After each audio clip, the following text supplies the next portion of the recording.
म चाहन्छु यो देशमा पसिना बगाउनुपर्छ, पसिनाको क्रान्ति गर्नुपर्छ। हामीले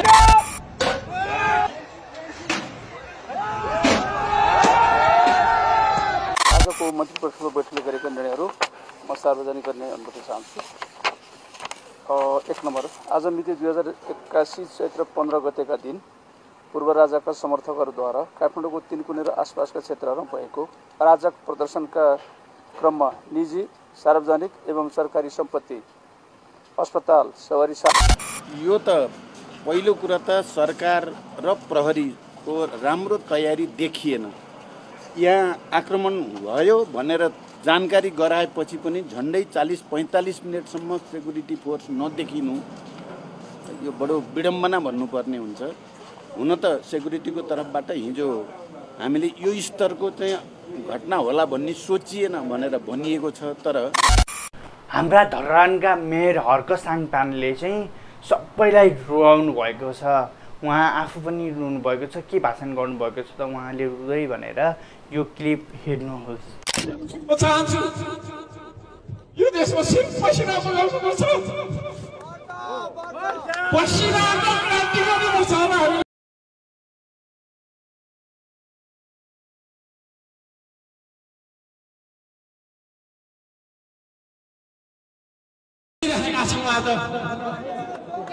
हिजो पनि एकजना युवा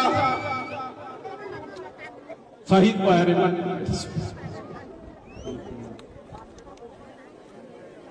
हामी किन शहीद बन्नु परेको छ भन्दा हामीले कहिले पनि हामीले पसिना बगाउन सकेनौँ। म चाहन्छु देशमा पसिना बगाउनुपर्छ, पसिनाको क्रान्ति गर्नुपर्छ। हामीले धरानका मेयर राजाबारे चाहिँ केही बोलेका छन्। तपाईँले देख्नु नै भएको होला, वितण्ड मचाइसकेपछि रोडमा उहाँले पनि केही कुरा बताउनु भएको छ। त्यसअघि चाहिँ बारेन शाहले राजालाई चाहिँ जरिमाना तोकेका छन्। के कति जरिमाना तोकेका छन् त उहाँले सम्पूर्ण जानकारी दिनेछु। राजा जरिमाना चाहिँ तिर्छन् तिर्दैनन् त्यो चाहिँ हामीलाई थाहा भएन। तर एमालेका नेताहरूले चाहिँ अस्ति नै भएको आन्दोलन गरिसकेपछि महानगरले जरिमाना तोक्दा चाहिँ तिरेका थिएनन्, तर राप्रपाले चाहिँ तिरेको थियो। अब राजा चाहिँ के गर्नुहुन्छ त? के कति तिरायो त बालेन्द्र शाहले राजालाई जरिमाना? कोटेश्वर सडक तथा सडक पेटीमा जथाभावी फोहोर गरेको पनि रु 1 लाख तिराएको छ। महादेव स्थानको सडक तथा सडक पेटीमा जथाभावी फोहोर गरायो भने 1 लाख जरिमाना गरेको छ। तिनकुनेको सडक भइ नै हाल्यो, जडीबुटीको सडक भइ नै हाल्यो, बालकुमारीको सडक भयो।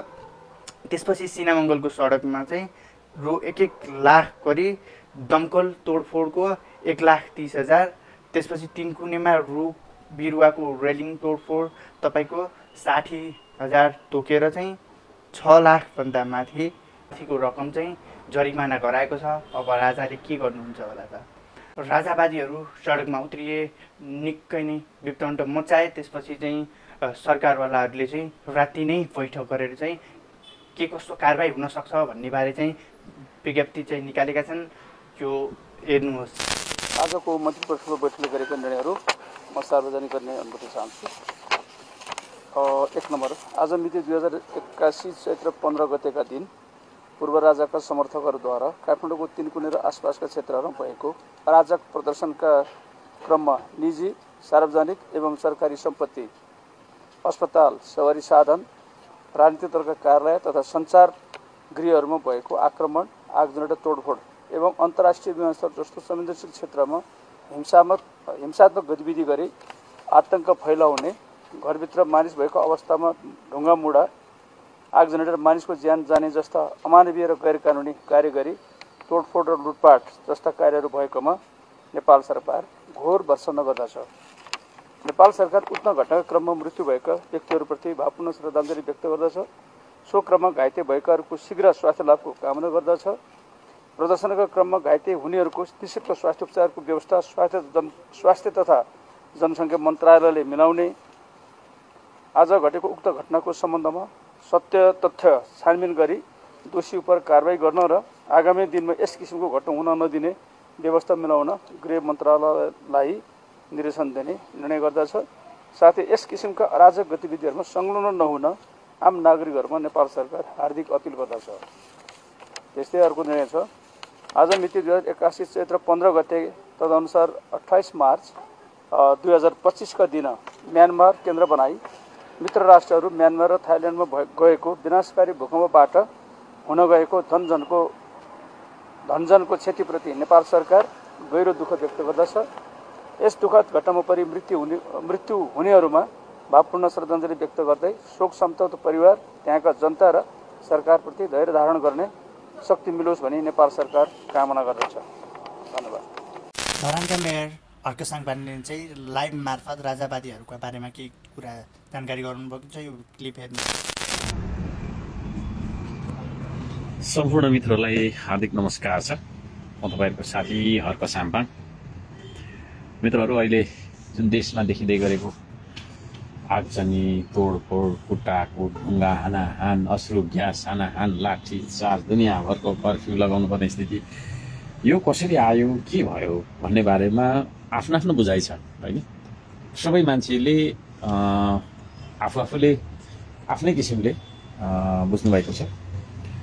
मेरो हेराइमा, मेरो विश्लेषणमा चाहिँ के छ त, किन यस्तो अवस्था आयो त हाम्रो देशमा भने, हाम्रो देशमा तपाईँको चाहिँ नि एउटा कुरा, लोकतन्त्र आयो, गणतन्त्र आयो होइन, शहीदहरूको बलिदानी यो त्यो भनेर हामी भन्छौँ। यी सबै कुरा चाहिँ के हो त भन्दाखेरि एउटा भ्रम हो वास्तवमा होइन। लोकतन्त्र आयो कि आएन यो विषयमा अलिकति होइन हामीले बुझ्नुपर्ने कुरा हुन्छ। मलाई लागेको कुरा मैले यहाँ राख्न चाहन्छु। अब हाम्रो देशमा लोकतन्त्र आएको छ कि छैन भन्दाखेरि मेरो बुझाइमा अहिले भनेको दलतन्त्रको स्थिति हो।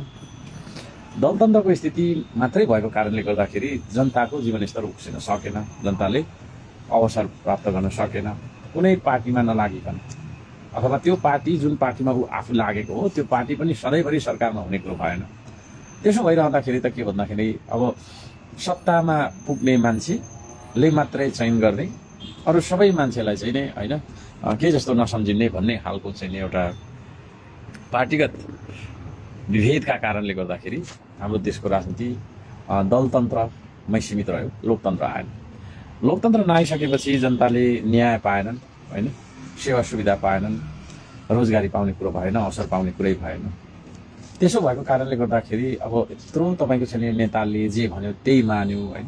कहिले आन्दोलन गरौँ है भने आन्दोलन गरेको छ, कहिले जनयुद्ध गरौँ है भने जनयुद्ध गरेको छ, कहिले के भनेको छ, कहिले के भनेको छ, त्यो सबै कुराहरू मान्दै बस्दै गर्दाखेरि पनि होइन दलतन्त्रमा सीमित रहेको कारणले गर्दाखेरि, लोकतन्त्र नआएको कारणले गर्दाखेरि हाम्रो देशमा जनताले न्याय पाएन। नम्बर 1 मा होइन, न्याय पाएन। न्याय नपाइसकेपछि सेवा सुविधा पाएन, अवसर नपाइसकेपछि के हो त भन्दाखेरि जनतामा यति धेरै वितृष्णा छ, यति धेरै तपाईँको चाहिँ आक्रोश छ। त्यही तपाईँको वितृष्णा र आक्रोशले गर्दाखेरि आज जे देखिँदैछ त्यो कुरा चाहिँ भइरहेको अवस्था हो।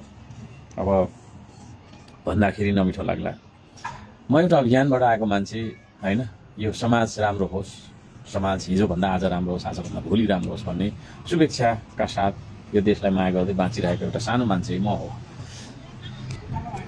म यो धरानमा एक खालको स्वतन्त्र अभियान चलाएर अहिले नगर प्रमुखमा निर्वाचित छु। अब यो पनि जनताले मलाई दिएको एउटा सानो मौका हो। यो मौकामा मैले काम गरिरहेको छु भन्ने मलाई लाग्छ।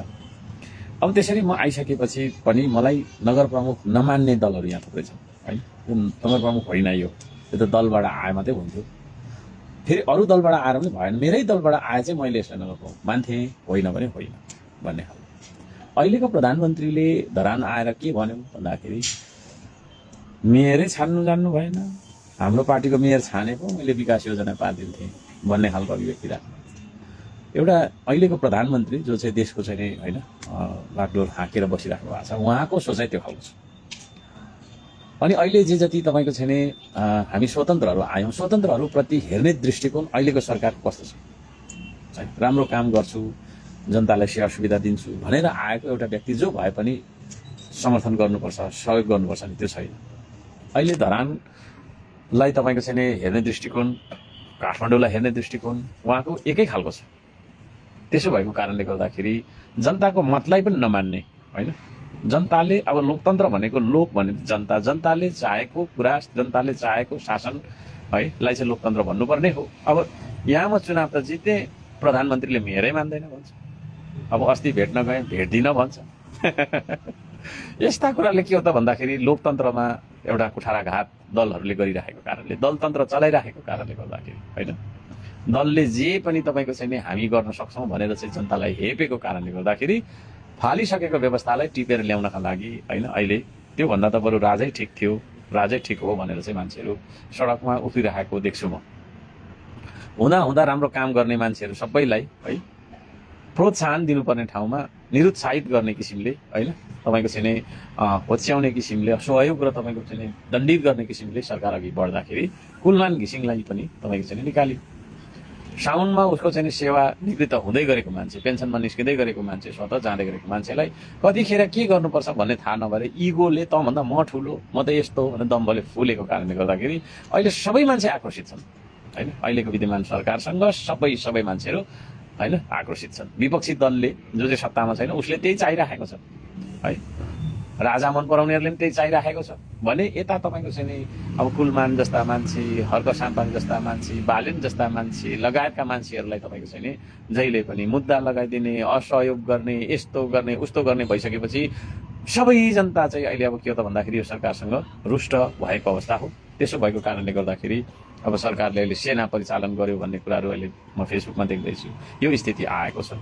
म सबैजनालाई के बुझ्न अनुरोध गर्न चाहन्छु भने हामीले आग्रह पूर्वाग्रह नराखिकन, पक्षपाती नभइकन सत्य कुरा बुझ्नको लागि आग्रह गर्न चाहन्छु, है। कहाँ मिस्टेक भयो त, हामीले कहाँ मिस्टेक गर्यौँ त भन्दाखेरि यो देशमा लोकतन्त्र दलहरूले चाहिँ तपाईँको चाहिँ यसो गरौँ है भनेर उहाँको आह्वानमा लोकतन्त्र आयो भनेर घोषणा भयो। घोषणा हुनु र कागजमा लेखिनु र व्यवहारमा त्यो चाहिँ अनुभूत हुनु फाल्टो कुरा हो। तर नेपाली जनतालाई होइन लोकतन्त्र आएको अनुभूत भएको छैन। इभन मलाई भएको छैन। धरान उपमहानगरपालिकाको नगर प्रमुख हुँ म, होइन। मलाई लोकतन्त्र आएको छैन, के अरे तपाईँको चाहिँ आभास भएको छैन भने दूर दराजमा बस्ने, है, केही थोरै मात्रै बोल्न सक्ने, थोरै मात्रै तपाईँको चाहिँ होइन कुरा सुनेका बुझेका मान्छेहरूले चाहिँ लोकतन्त्र अनुभूत गरेको छ होला त पक्कै पनि। त्यसले गर्दाखेरि लोकतन्त्र नआएको कारण, लोकतन्त्र आइसकेको अवस्था नरहेको कारणले गर्दाखेरि यो खालको स्थिति आएको छ। म भन्ने गर्छु अब लोकतन्त्रमा जानुपर्छ, होइन। दलहरू अहिले तत्काल सचिएन भने एकदम तपाईँको विकराल स्थिति आउँछ। अब यो देशै रहला नरहला भन्ने खालको प्रश्नहरू पनि अब धेरैले गरिराखेको अवस्था पनि। यो देश रहनुपर्छ, यो देशलाई जोगाउनुपर्छ भने अब हुन त ठुलो कुरा गर्यो यसले भन्नु होला, तर मैले देखाएको मार्गमा यो देश तुरुन्त हिँडिहाल्नुपर्छ, है।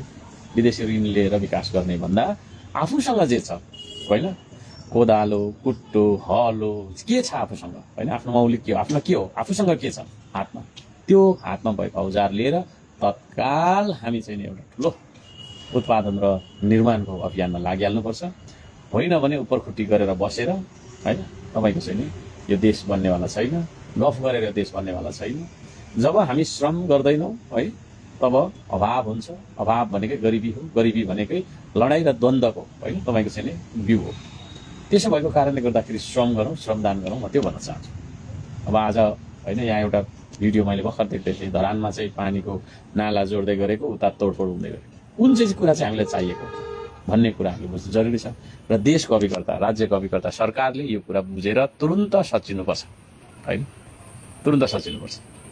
यो फल्नाले मेरो चाहिँ काम गरेन भनेर उसलाई चाहिँ राष्ट्रिय रिसिभी राखेर, है, काठमाडौँको तपाईँको चाहिँ प्रमुख प्रशासकीय अधिकृत नपठाइदिएको, त्यहाँको तपाईँको मजदुरले, होइन, त्यहाँको चाहिँ सरसफाइ कर्मीले तलब नपाएको 3 महिना भयो भन्ने खालको कुराहरू आइरहेको छ। अचम्म लाग्छ, होइन। के को इगो हो त, के को इगो? सबै मिलेर देश बनाउनु पर्ने हो नि, है। एउटा उदाहरण मैले त्यो सानो दिएँ। अब त्यसरी चाहिँ सरकारसँग रुष्ट मान्छे, सबै मान्छे रुष्ट। प्रधानमन्त्री कहीँ कतै गयो भने फलाना, होइन, चोर देश छोड भन्ने नारा, है, ठुल्ठुलो डिस्प्लेहरूमा त्यो खालको। अब देश के हुँदैछ त? म त बडो चिन्तित छु। यो देश रहोस् भन्ने एउटा चाहना राख्ने मान्छे हो।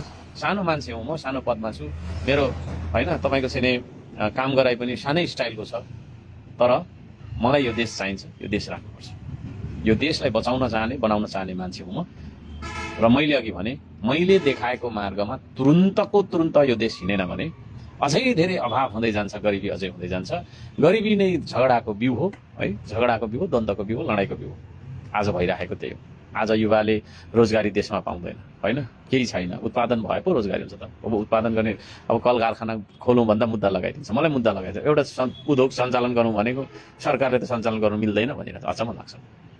यसरी चाहिँ सबै कुरा उद्योग धन्दा उत्पादन सबै कुरालाई रोकेर राख्ने, व्यापारीलाई पोस्ने, अनि कुनै एउटा व्यापारीको पक्षमा चाहिँ सरकार आफै उभिने है, लगायतका विषयहरू थुप्रै थुप्रै यो जुन सरकार छ यो सरकारले मैले बुझेको चाहिँ तुरुन्त राजीनामा दिएको राम्रो होइन र देशलाई चाहिँ एउटा निकासमा लाँदाखेरि राम्रो है।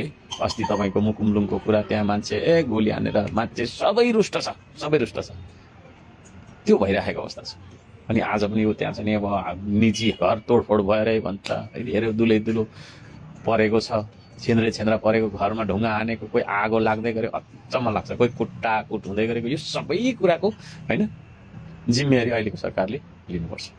किनभने तपाईँको चाहिँ राज्यको अभिकर्ता, राज्यमा शान्ति सुव्यवस्था कायम गर्ने है, सबैलाई चाहिँ समन्वय गर्ने, सहजीकरण गर्ने सबभन्दा ठुलो जिम्मेवारी सरकारकै हुन्छ, केन्द्र सरकारको हुन्छ। केन्द्र सरकारले यो कुरालाई चाहिँ टेका राखोस् है। हामी जस्ता मान्छेलाई तपाईँको तिरस्कार गरेर, बहिष्कार गरेर, बेवास्ता गरेर है, जो चाहिँ एउटा चाहिँ होइन जनताको म्यान्डेट पाएर आएको मान्छेहरू, हामी जस्ता मान्छेलाई सहयोग गर्नु, हामी जस्ता मान्छेलाई खिसीटिउरी गर्नु, हामी जस्ता तपाईँको चाहिँ मान्छेहरू जो चाहिँ काम गर्छन्, दिनरात लागेको छ, यस्ता मान्छेहरूलाई तपाईँको चाहिँ असहयोग गर्नु, मुद्दा हाल्नु, खुट्टा तान्नु, विरोध गर्नु, यस्तो परिपाटीले गर्दाखेरि पनि के भएको छ त भन्दाखेरि अहिलेका दलहरू, सत्तारूढ दल, त्यसको प्रतिपक्षमा बसेका दलहरूप्रति एउटा वितृष्णा मान्छेमा छ। बरु यो चाहिँ दलका यो त्यो चोर फटारलाई भन्दा बरु राजालाई यो चाहिँ पोसाउँ भन्ने त आममा गइसक्यो है। 1000जना मिलेर चाहिँ होइन देशलाई लुटिरहेको छ, बरु त्योभन्दा एकजनाले जति लुट्छ लुटोस् भनेर भन्यो, राजाले लुट्दैन भने होइन है।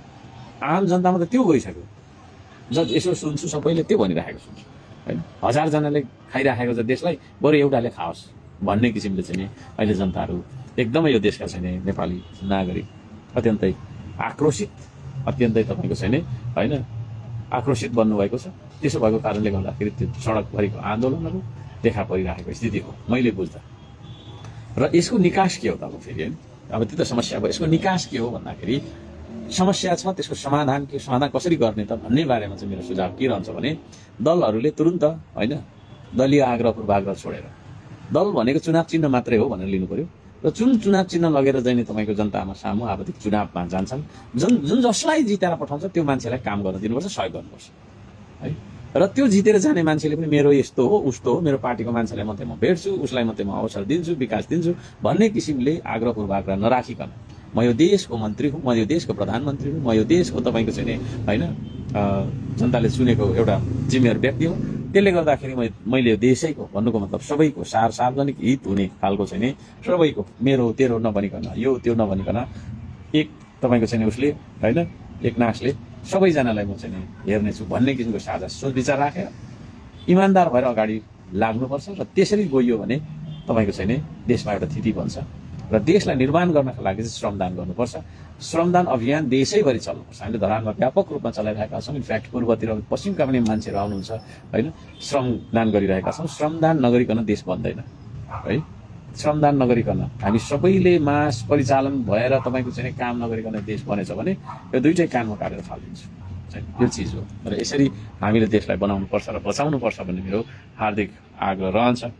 र मैले मेरो चाहिँ नजरमा मेरो चाहिँ देखेको, मेरो आँखाले देखेको, मैले बुझेको अहिलेको समस्याको जरा के र त्यसको चाहिँ होइन समाधान के र कुन बाटोमा हामी जाँदा देशले निकास पाउँछ र देशको विकास हुन्छ भन्ने मैले यति राखेँ। यहाँलाई कस्तो लाग्यो, राम्रो लाग्यो भने पक्कै पनि यो सन्देशलाई सेयर गर्नु होला। धन्यवाद छ, नमस्कार। प्रचण्डलाई चाहिँ प्रश्न गर्दा चाहिँ उहाँले के कुरा भन्नुभएको छ र सरकार पनि कमजोर देखिएको यसबारे भन्ने केही कुरा चाहिँ उहाँले खोल्नु भएको छ। यो क्लिप पनि हेरि नै हाल्नुहोस् साथी। अध्यक्षज्यू, प्रतिक्रिया के छ तपाईँहरूको? यसको लागि को जिम्मेवार ठहर्नुहुन्छ तपाईँहरूले? अब यो त पहिलो कुरा त सरकार र प्रहरीको राम्रो तयारी देखिएन। यहाँ आक्रमण भयो भनेर जानकारी गराएपछि पनि झन्डै 40-45 मिनटसम्म सेक्युरिटी फोर्स नदेखिनु यो बडो विडम्बना भन्नुपर्ने हुन्छ।